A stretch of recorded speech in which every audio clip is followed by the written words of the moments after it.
Hello అందరికీ, welcome to my channel memories of life. మేము Telangana special చకినప్పలు చేసుకుంటున్నాం. ఫస్ట్ బియ్యంని మంచిగా కడగాలి. ఇప్పుడు 3 to 4 hours నానబెట్టాలి. తర్వాత బియ్యంని ఆరబెట్టాలి. ఇప్పుడు ఆరిన బియ్యం మిక్సీలో వేసి గంధ పట్ట తర్వాత జల్లెడ పట్టాలి. ఇప్పుడు ఇందులో నువ్వులు, ఓమా, ఉప్పు వేసుకుని బాగా కలుపుకోవాలి. కొంచెం టేస్ట్ చేసి సరిపోయినా అని చెక్ చేసుకోవాలి.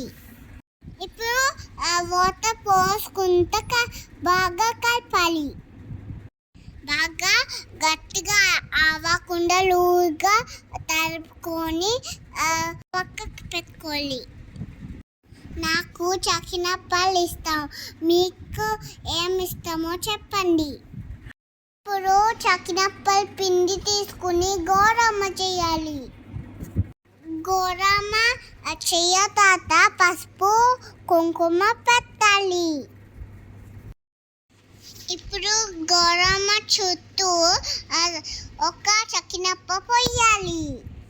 ఇప్పుడు ఒక చకినప్ప పిండి తీసుకుని చుట్టూగా చకినప్ప వేయాలి. మిగతా ప్రాసెస్ అన్నీ చూసుకుంటూ చేయండి. If you like this video, please like, share and subscribe my channel Memories of Life. Thank you.